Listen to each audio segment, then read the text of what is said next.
Unfortunately, our traditional medical world doesn't know what they don't know right now. We have, as a traditionally trained doctor, I know how much nutrition education I got in medical school, and it was like an hour. And so a lot of times in the traditional world, they don't really know that so much can be changed by changing someone's lifestyle and nutrition habits. And so I get that. But what is happening now is that there's a very fast jump from having unexplained infertility or whatever it is, endometriosis or something else, to immediately going to IUI and IVF.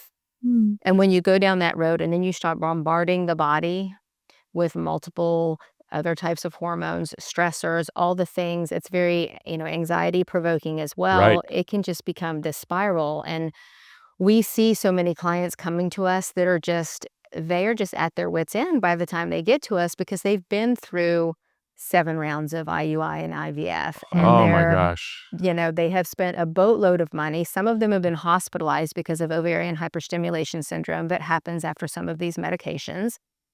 And it's not benign, and it's Yeah. not the easy way. Yeah. And we know that if you don't improve that whole environment before somebody gets pregnant, your chances of IVF working are not very good. Exactly. Yeah. Yeah. It takes Yeah. multiple rounds sometimes to have any success. So it doesn't make sense to completely skip this foundational piece of optimizing your health before going into that. Some people may still need IUI or IVF down the road for whatever reason, but you've got to give your body the best chance Yeah. by doing the foundational work first, cleaning up the diet, and actually what you do in a program like that, you're going to change how you raise your children, how you feed your children. I mean, it's going to change the way you live. Well, Dr. Massinople, thank you so much for joining us on Bad Medicine. We're thrilled to have you. So happy to be here. I love this.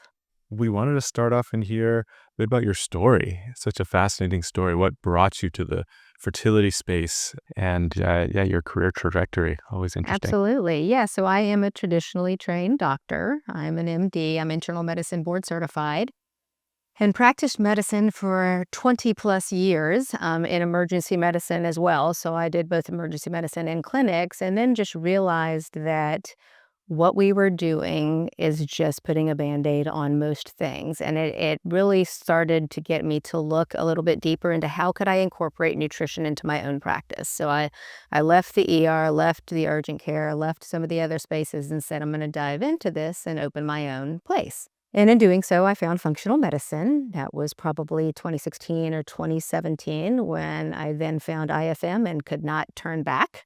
And that's the Institute for Functional Medicine. And once I had, went to the first conference and saw how they were doing it, and it actually gave us a stepwise approach to be able to look at the whole person.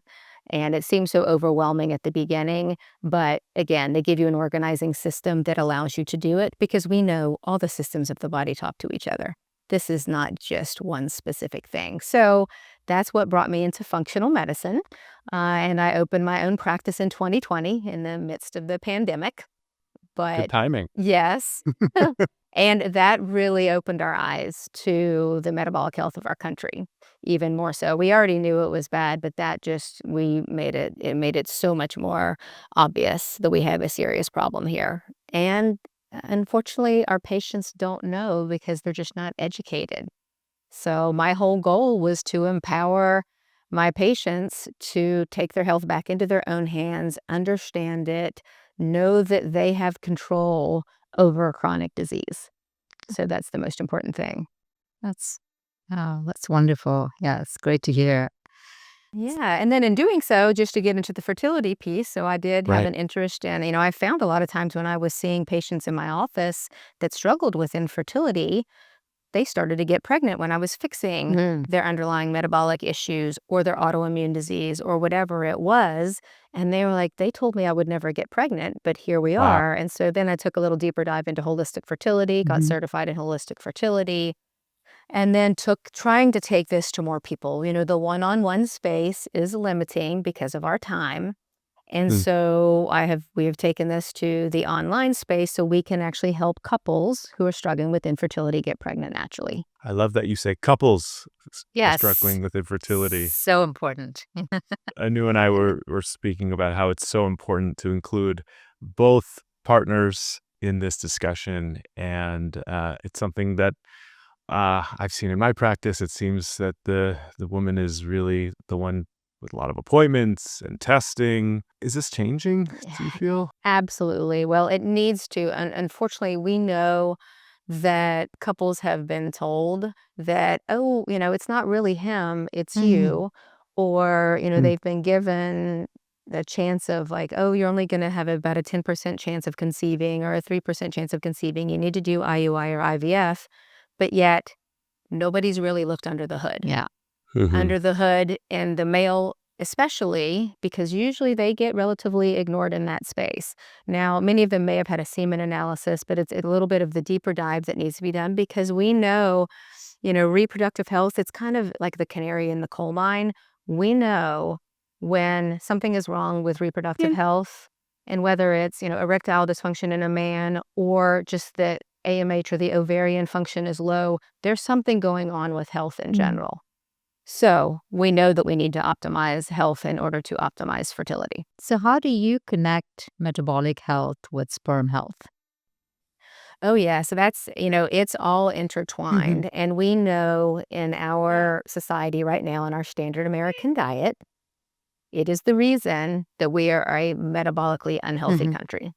And it's unfortunate that, again, the food industry doesn't really help out because we know that things seem to be healthy or health foods that are not. Again, it's our hyper processed foods that are very problematic for our body, which lead to inflammation, which can lead to then further problems down the road. Metabolic health is the same thing. It goes hand in hand. When someone is not eating a nutritious diet, Mhm. a whole food diet, we know that blood sugars go up, insulin levels go up, cholesterol goes up, liver enzymes go up. We find that one of the most common things we're seeing now, and I've even seen it in some children in my Yeah. functional medicine practice, is non-alcoholic fatty liver disease, Yes. Yep. NAFLD. Mhm. Yep. That should not be Mhm. happening. you So know, common. So yes, common. it's so common. And unfortunately, patients are not usually told that this is a lifestyle driven disease Yeah. that is reversible. And now we Huh. have another drug for a lifestyle disease, like Exactly. with Viagra. So, do you have an opinion Right. about that? How do you handle these Yeah. conversations with Ozempic and things like that? Yeah. There's so much we can talk about, but from a fertility angle, perhaps. Yeah. Is. And, so many times when people come to me and I know that fertility is their goal, and I say, well, first we have to clear the noise. First, we have to clean up the environment in which you want to conceive in. Mhm. Because your body has what it needs. We just need to tweak some things to give it the tools that allow it to have the most optimal environment, a low inflammatory environment in which an egg and sperm can meet. Mhm. So we can have success. And that means cleaning up everything. And it seems overwhelming, which is why we have a stepwise approach that we walk couples through, that I walk my patients through as well in order to do that. But they do have to be ready and willing to make a few changes, Yeah. Yeah. It's a in their holistic everyday habit. program. Makes complete sense. Yeah. It can feel maybe overwhelming, I imagine, for many patients where this is already a very emotionally charged part of their life. To how do you tackle that part of it?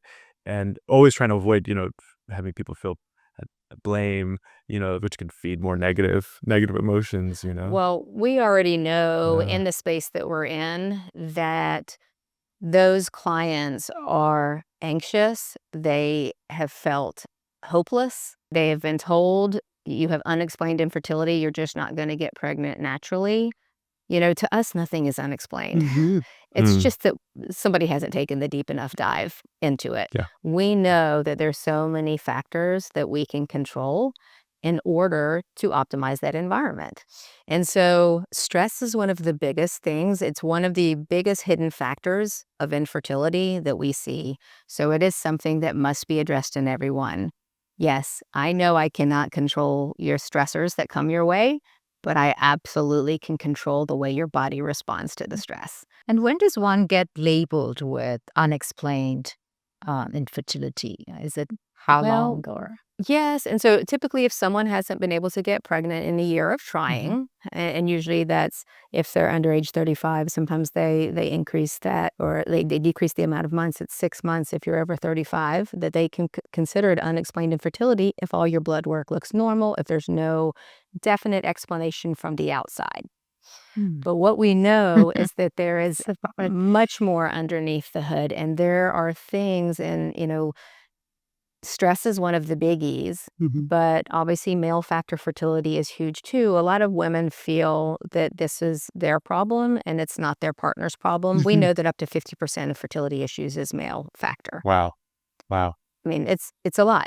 And we Wow. know that if you really look at the trend of what's happening in male sperm health over the years, it is frightening. Ah. I've If the seen some of that trend data. continues by 2050, like sperm counts can be 0. Yeah. So what is that going to Yeah. do? Yeah. Sounds like a Crazy. dystopian nightmare. Uh-huh. Yeah. Exactly, and it's Wow. frightening, and people were wondering, like, why is that? We live in an industrialized world. There are toxins that surround us every day that we are exposed to Mhm. hundreds and hundreds of toxins every day. Yeah. So that's one factor, and Yeah. again, it's Yep. really about educating Mm. the couples to know how can you clean up your environment? How can we control the toxin load? So that's Yeah. Yeah. one, absolutely big factor that is contributing to it. COVID has opened our eyes to what viruses can do to sperm health. We know that it takes a big hit a lot of times. Sperm do after COVID. We know it does Mm-hmm. recover though. So there's other viruses and, hidden stealth infections that can be contributing to the problem. And Yes. just inflammation in the body itself can be contributing to the problem, both in Mm. males and Yes. females. Well, Yeah. in a Well country said. that's so politically divided right now, how we respond to these conversations can be dependent on that as well, right? I mean, it's like, how does your typical patient even respond to information like that? Like glyphosate, for example. I have clients who will say, that's just hogwash. There's nothing like that. There's really, and then there are people who are like, who respond to that and say, oh, I see, that chemicals and pesticides and things like that, and going organic really has some benefit. How do you respond? How do you help your clients kind of go through all of those and just kind of really look at science and what science is telling Mm-hmm. us about metabolic health, pesticides, glyphosate? It's really about education. Mhm. And, I run a 4-week detox as well. And so in that detox, we have a 4-week course that goes along with this. A lot of this is education. So I put online courses together Mhm. so we can educate them, because if they know why we're asking them to do these things, then they're going to be more likely to do it and stick to it. And then once they start doing that, they feel the difference. So I don't have to tell them Mhm. what they need to do. They recognize it themselves and say, oh my gosh, that was such a big Yeah. difference when I switched to organic produce. And I usually refer to the ewg.org Mhm. site, Yep. the Environmental Working Group, because they do up the Clean 15 and the Dirty Dozen, those that you really want to buy organic in the Dirty Dozen list, and the Clean 15 that's Yeah. okay to buy if you don't have the organic, ability to do so. And we know not every location where people live, they have the ability to get good organic produce. Right. But Right. it's a game changer when we know it just adds to that toxic burden Mhm. Yeah. that really can negatively impact our bodies and our fertility. I was going to ask you about microplastics. Mhm. Ooh, That's really hot right now. So I wanted to hear what's the science on this? How do you educate your patients on this? And absolutely. yeah. Yeah, it's kind of crazy what we've learned about just in the last year or so with microplastics. We have already been asking people to get plastics out of their diet from the beginning. Simply, we know that, BPA is a problem in our plastic water bottles. What is BPA? It is bisphenol A, which is a xenoestrogen. It acts Right. like an estrogen in your body. We wonder why estrogen dominance is a problem. We wonder why many have endometriosis. We wonder why, a lot of people are having all kinds of issues simply because of BPA and other chemicals like that. They're present in something we do every day, water bottles.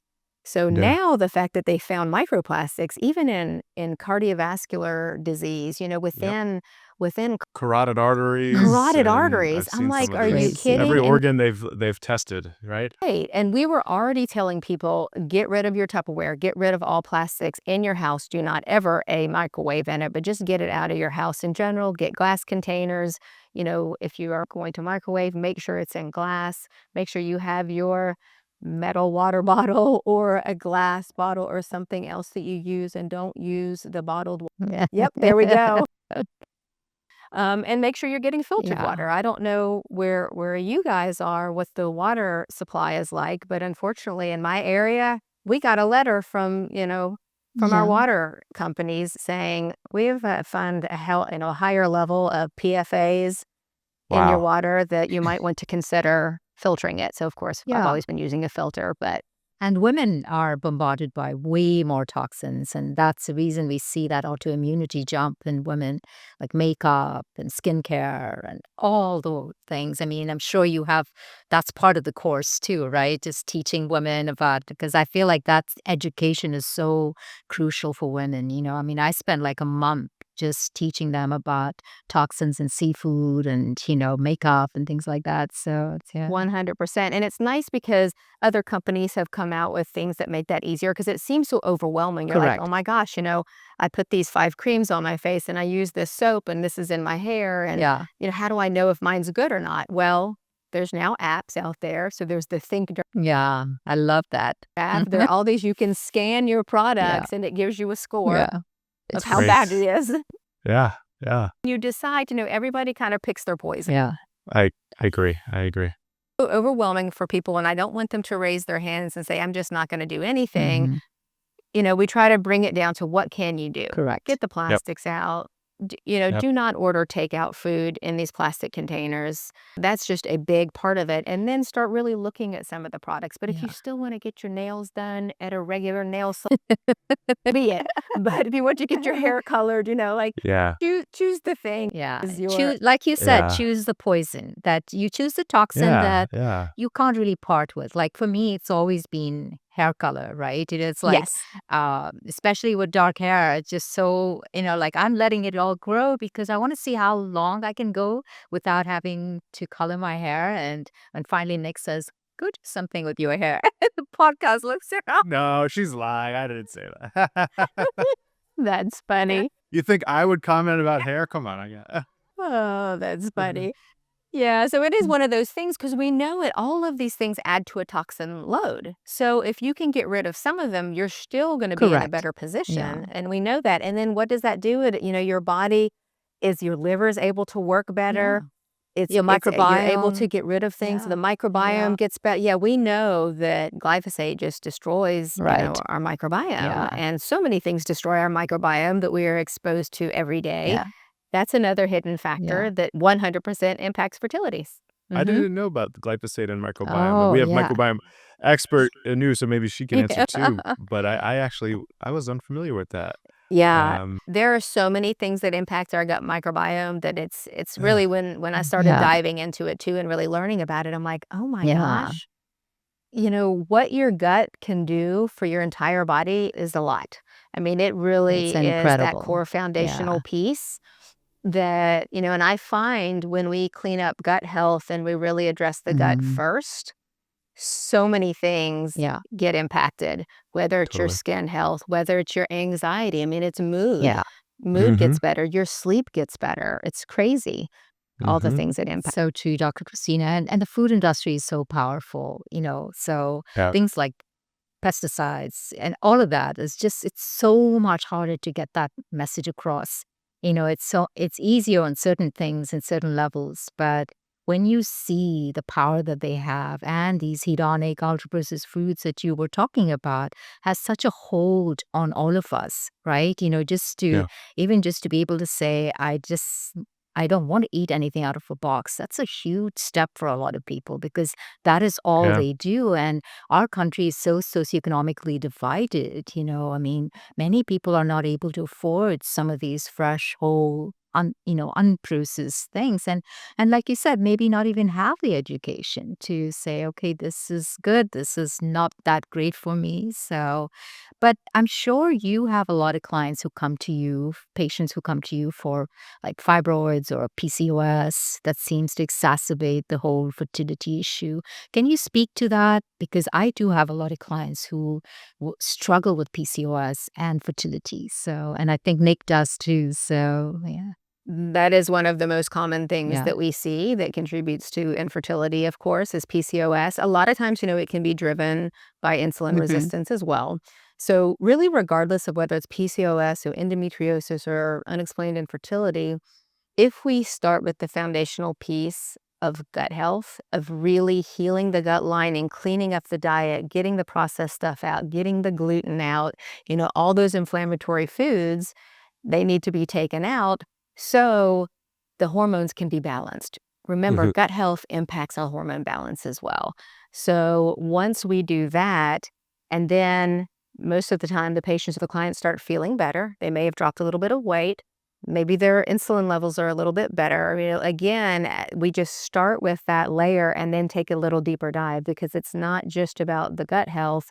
Then we can move on to a little gentle detox. Then we can move on to maybe addressing the adrenals. It's all of the things in a stepwise approach that we do. And then weight loss is a side Oh, effect that's in huge. anything that we Yeah. do. Right. And so a lot Right. of, even if people come to me for specific weight loss, like I need to lose 50 pounds, I was like, well, our focus is going to be getting you in the healthiest hmm position that we possibly can, and weight loss is going to be a side effect.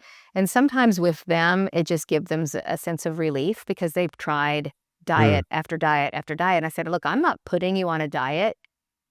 We are going to have a food plan that, yes, we're going to hit a little harder at the beginning, again, just so we can clean up the inflammation, just so you can come back and tell me what foods are not your friend, because you're going Mhm. to tell me. You don't really prescribe a certain diet, let's say a ketogenic, or, I mean, we do have some studies that say with people with infertility, like a higher fat, good fat diet seems to help and things like that. But what is your take on that? Is it more like a whole unprocessed approach to? It's very much a whole unprocessed approach, but we also have to get the most inflammatory foods out. Mhm. We know the biggest one on the list is Yeah. gluten.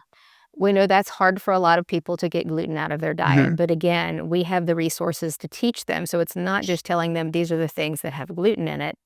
These are the things that you can substitute that don't have gluten in them. Mhm. And then you start getting used to these other food items. You're like, oh gosh, I like that better Yeah. anyway. And now my joints don't hurt. My skin is clear. I sleep better. I really don't want gluten anymore. Yeah. So a lot of times they'll come tell me that they just don't want it in their diet, that they don't want to bring it back into Yeah. their diet. And so, that's really part of it, is just getting those inflammatory foods out. And we help them. Again, they need to have a guide. We actually give them, we have a fertility reboot diet that we call it, but it's much more just based on whole Yeah. foods. Yes, we want, if they are not vegetarian and they want to eat meat, we just want it to be well-sourced beef. Mhm. So we would like it to be grass-fed beef. We would like it to be organic chicken, all of those things, because we do feel like that is important, especially in the preconception period, Mhm. to have those types of proteins and lots of healthy fats. We're all about avocados, nuts and seeds.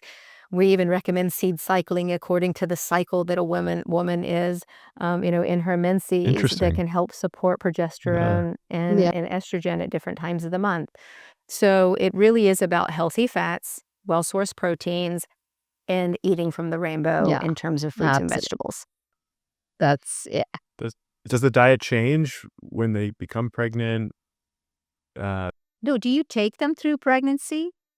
Yeah, that's a question I was curious about. Is it just up until they get pregnant, or do you take them through a healthy pregnancy? We have actually a pregnancy membership that goes along with our program Mhm. too. So because we know there's different types of questions that they're going to have Yeah. about what they should be Mhm. eating. And we like them to stick to this low inflammatory diet when they get pregnant Mhm. until their first trimester is over. We don't want to shake things up too soon. If they really want to bring back gluten, dairy, or peanuts, or one of these more inflammatory foods, they can do it a little bit later if they know that they didn't have a problem with it before, that they can do that, later in their pregnancy. We just prefer not to rock the boat in the first trimester because what we just did in that time period leading up Makes to sense. it, Yeah. it's a lot of work. And besides, getting Yeah. an appointment with a doctor may take about that much time, so it's nice to have that support, just in the first Right. time.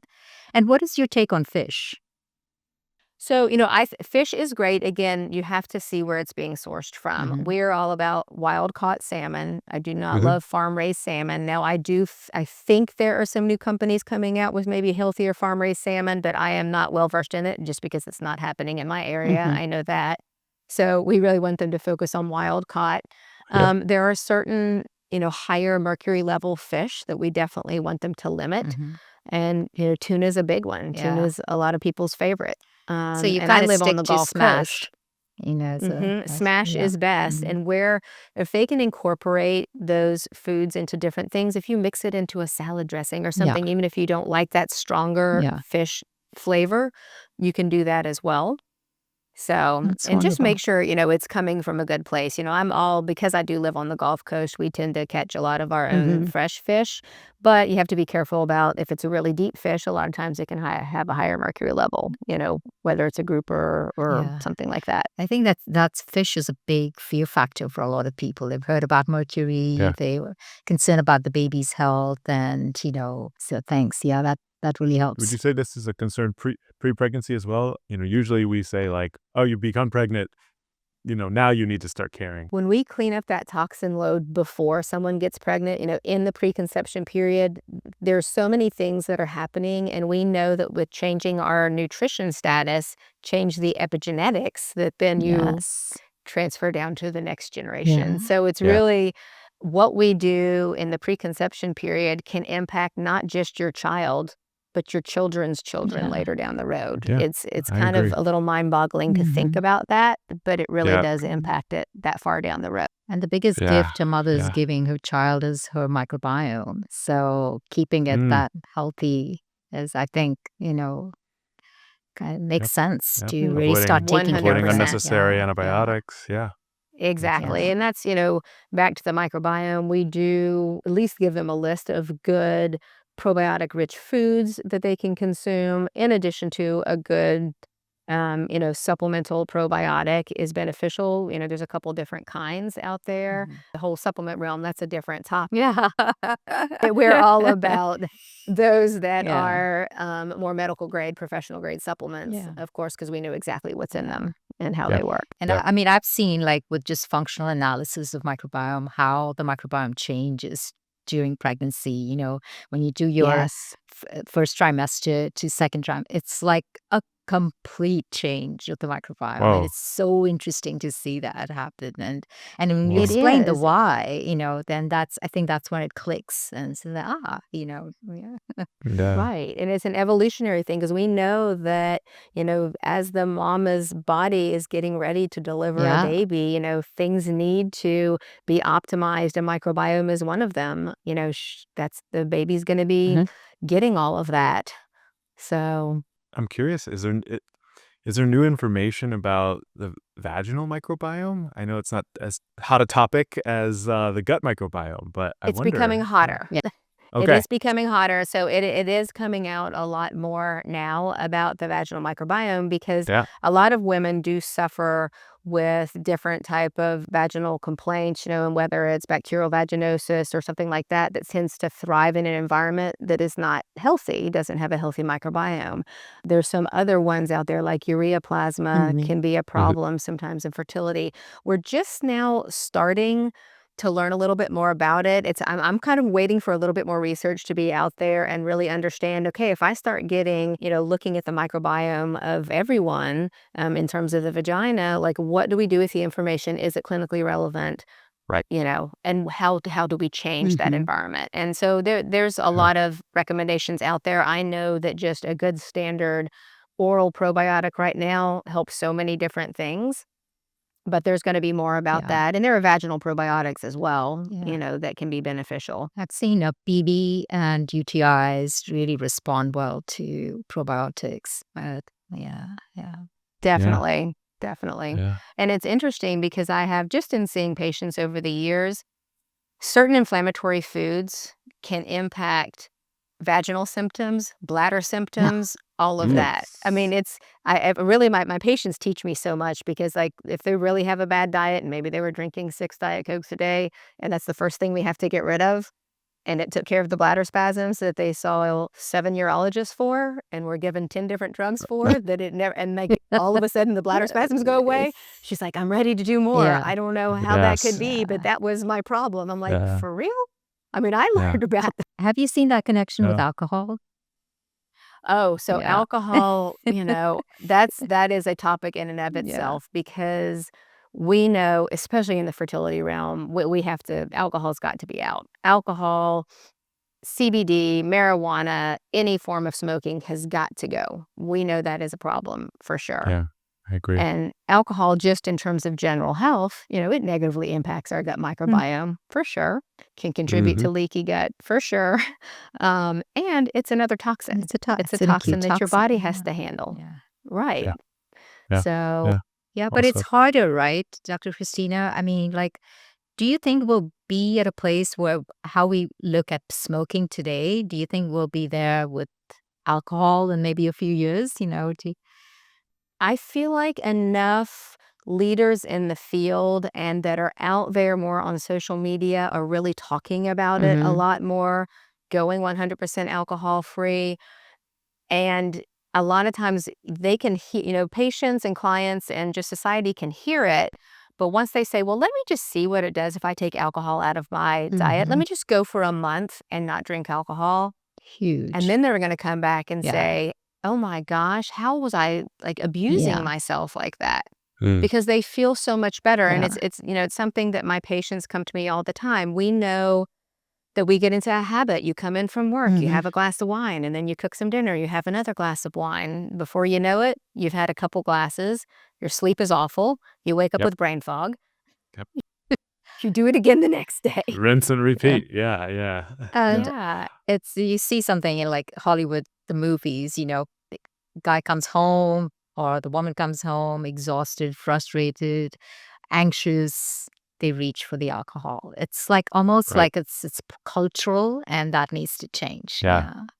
Yeah. Yeah. it is. So I think it's slowly getting out there and just knowing that, again, when I see a woman in my practice who gets the alcohol out of her diet and it gets so much better, then her partner follows suit. And then, again, and then her kids follow suit. And, it's going to be hopefully a trickle down effect. I think there's just much more awareness out there of how dangerous it can be for all of us. So you choose, if I'm going to drink alcohol, I know it's not good for me. But, and I say save it for the holidays, save it for, when your whole family gets together and you want to have that celebratory glass of wine or whatever it is. And I find that when we walk people through the steps and they take it out of their diet, when they bring it back in, it so negatively impacts their sleep that they're like, There's a lot of decision fatigue around alcohol, I think. You go, you see a friend having a glass of wine, and you feel like, oh, you feel almost like, oh, I probably should partake. But if you have that already figured out, saying, I do alcohol only on certain days, then we take that out of the equation and say, okay, it's not my birthday, it's not Christmas, not doing it. So, yeah. exactly. And it's really kind of about, pairing these habits or, not pairing them. Like just getting used to coming home and having that glass of something. Mhm. There's so many good, yummy mocktails Yeah. out there that you can put it in a wine glass or a cool cocktail glass. Kombucha. It's just as enjoyable and it doesn't have alcohol Yeah. in it. So Yeah. just little things like that Yeah. we can do. Let's talk about some bad medicine in the fertility world. What would you say are a few things you'd highlight? Diagnostic approaches, treatments, advice out there? Well, and unfortunately, our traditional medical world doesn't know what they don't know right now. We have, as a traditionally trained doctor, I know how much nutrition education I got in medical school, and it was like an hour. And so a lot of times in the traditional world, they don't really know that so much can be changed by changing someone's lifestyle and nutrition habits. And so I get that. But what is happening now is that there's a very fast jump from having unexplained infertility or whatever it is, endometriosis or something else, to immediately going to IUI and IVF.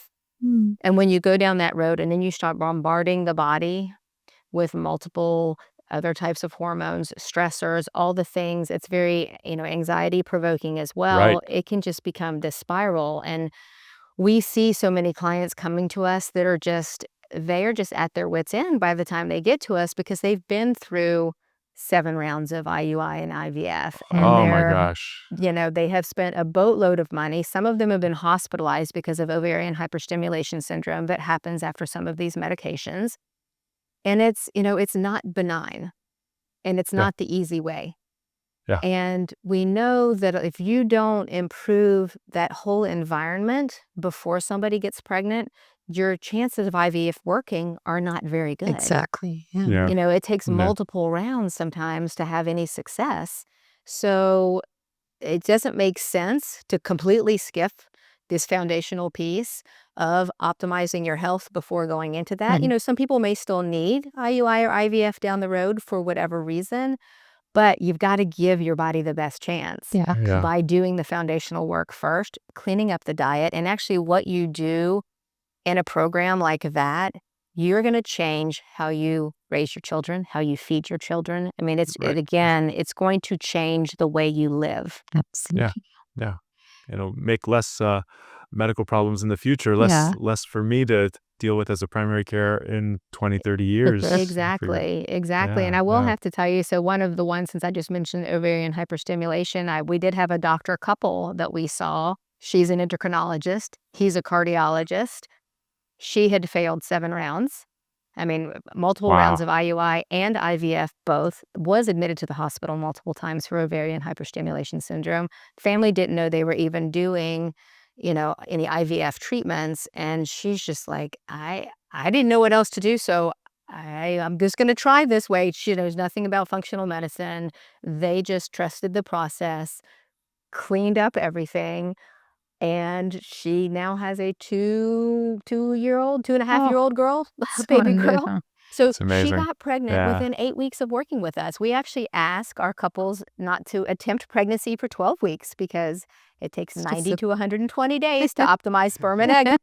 So, and to, give us that opportunity to affect the environment. Well, But she was pregnant Wonderful. within 8 weeks and Well, had never doctors been are pregnant famously before. bad patients, Yeah. so this They- makes sense. They are, and they Yeah. were stressed out and, Stressed. all the things. And so, but again, stress cannot be overlooked Yeah. because we've Right. got to Mhm. teach our body Yeah. Big one. to control, we've got to have a nervous system control. Like things just will spin out of control if we don't do that. Yeah. So, Dr. Okay. Christina, how Great. many of these patients who are coming to you are already they're into egg freezing, things like that? Are they already taking those steps to, because I imagine that women and men are older now than, like having their babies a little later in life, just given the economic and all of these reasons. Right. And it is very common that we see older couples for sure now. And we have had, Sorry, what is older? What does that mean? Yeah. to me, it's 35? really over 40. I mean, Okay. 35, age to Okay. us, yes, I know they call it a geriatric pregnancy when you're 35, yeah. which is a little frightening. But what that tells us is that, what does age do to us? You have more oxidative stress. So Yeah. as you have more oxidative stress, we need things to help combat that oxidative stress.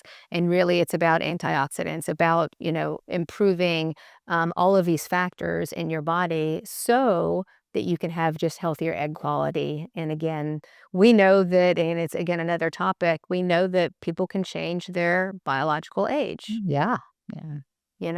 Can't change our chronological Yeah. age. That's going to stay the same. But we know that there's so many studies coming out of how one can reverse biological age. And a lot of it is strictly on diet and nutrition and supplements.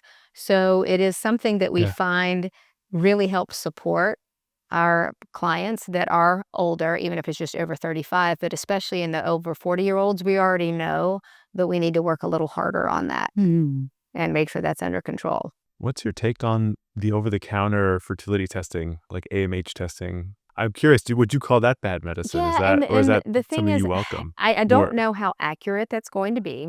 So obviously testing, we're all about being data driven. We do need to know some numbers in order to know where we're starting from. But so many have been told that the AMH is a stagnant number that's only going to go down, it's not going to go up.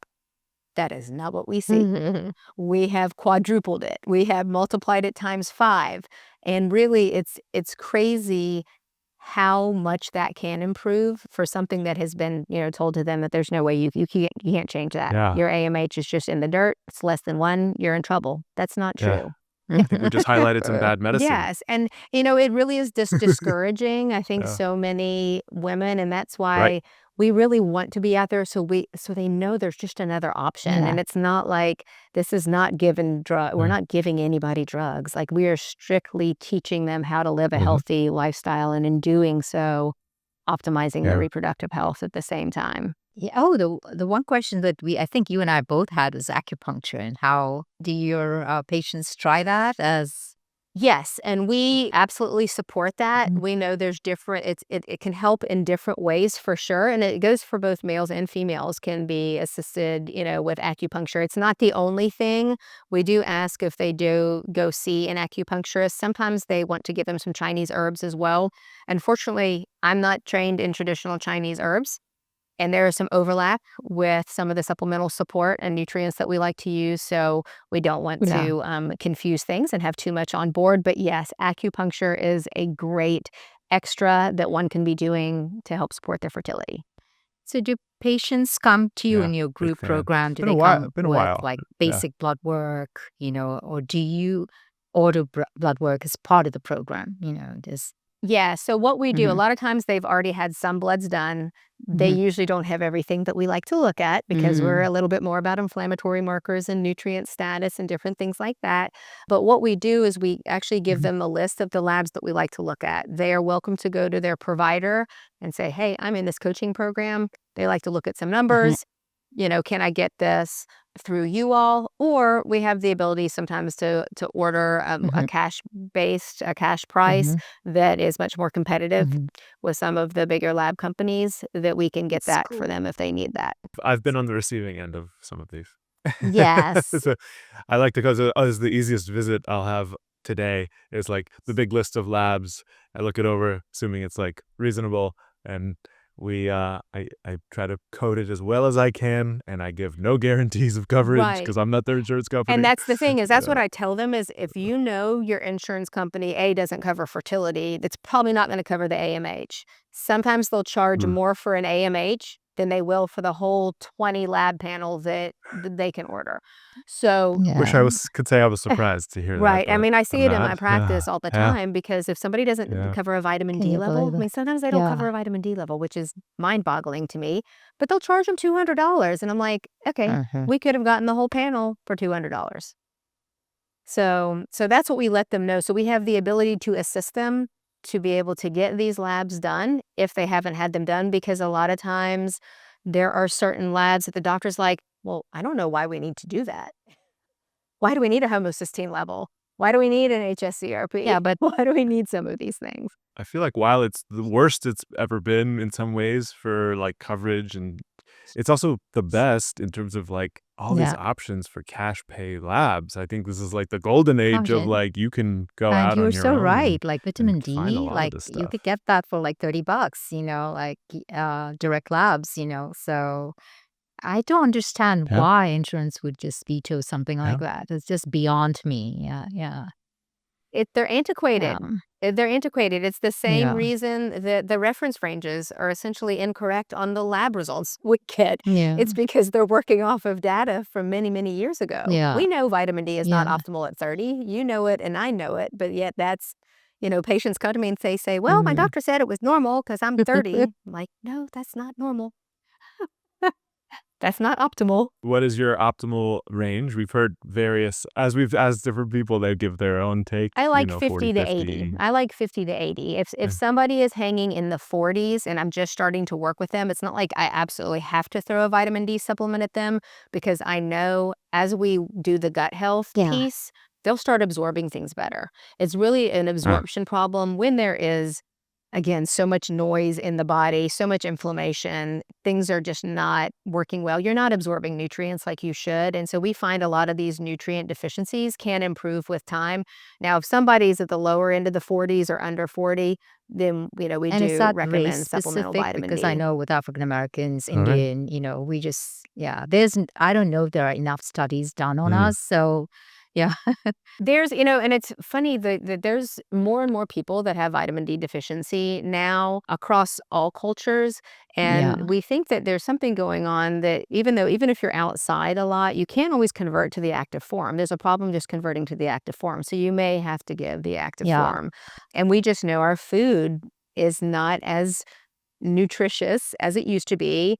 It's magnesium depleted. Yeah. Sometimes the vitamins are not as good. And when you have gut Uh-huh. health issues, you're just not absorbing all those good nutrients. Sure. Yeah. We do a rapid fire Now round rapid that fire. I always get excited about. Okay.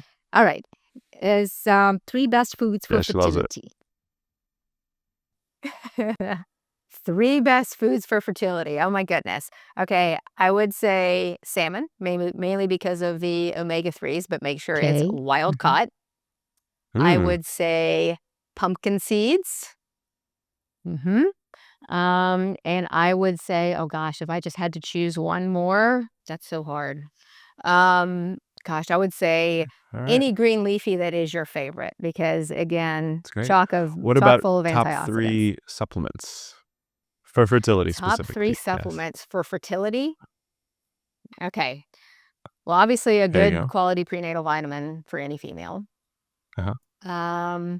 Probiotic, and I already mentioned omega-3s. Okay. Omega-3s are Yeah. pretty darn important Throw for that in male there. and Folic female acid, fertility, so I'm going to have to put methylfolate. omega-3s at the top. Fish oil. Definitely methylfolate. We see way too many people Mhm. with MTHFR, and they may not know they have their 30% of the population does have that genetic SNP, so they cannot really utilize the And is that even Yeah. in pregnancy? need to have a that carry methylated over in form of pregnancy? folate. We see that a lot.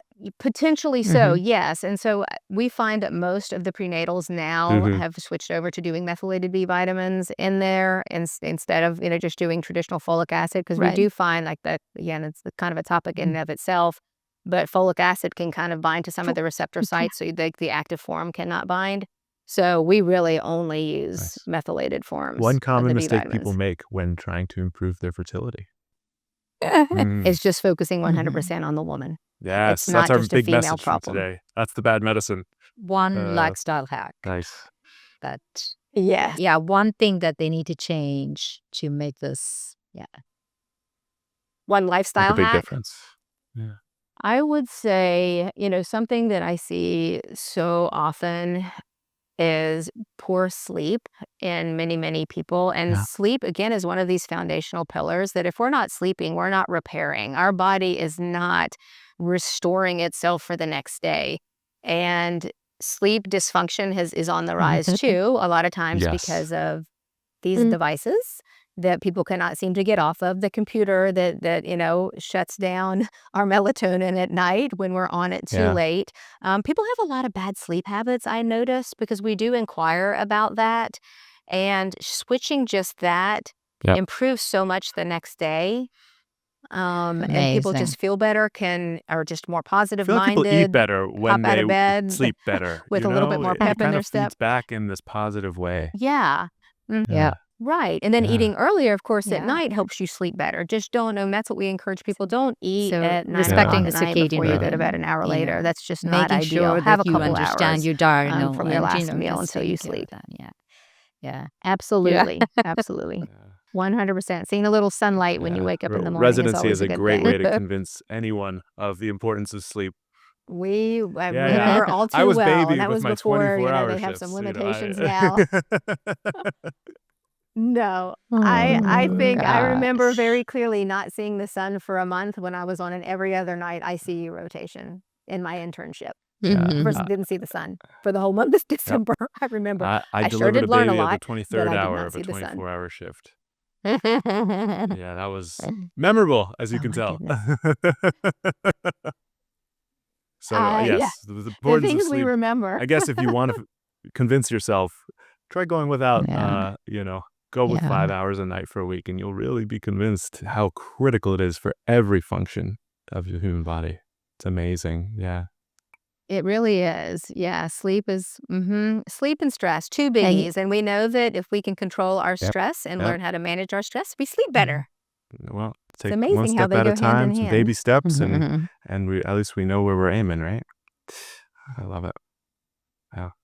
Right. And it's possible. It is taking baby steps because the end goal Yes. at the end is going to be dramatic, transformational change, even if you're. so, Dr. Christina, Yeah. how do people find you? How do Yep. they Well get said. in the Yes. Mhm. So the fertility program, actually, you can look at reimagined-health.com is for the fertility program. My business Mhm. partner, she is kind of the face, our Instagram face of our program, and it's at Your Functional Doc. That's pretty easy. And then my clinic is, I'm CMAS MD, CMASS MD. And is that But like an that's my Instagram evergreen handle as well as my program? Lovely. website, Well, People- thank you Yeah. so much. Yeah, so our reimagined, Mhm. yes, the Reimagined Health is an evergreen program, a 12-week program is, so Good they can fit. roll in at any Mhm. time when they're ready. Mhm. We do talk to them ahead of time, make sure Perfect. that we are the right fit for them, absolutely, and make sure that we can help them. Beautiful. Well, let's hope we help a lot of people with this. Thanks for joining us for today's episode of Bad Medicine. We hope that today's conversation empowers you to take a more informed role in your health journey. Remember, your path to optimal health is unique, and integrating medical insights along with lifestyle changes can make all the difference. Don't forget to subscribe to Bad Medicine on your favorite platforms so you never miss an episode. And we love hearing from you. If you have questions, a topic that you'd like for us to explore, Please reach out to us on Instagram at Bad Medicine Pod.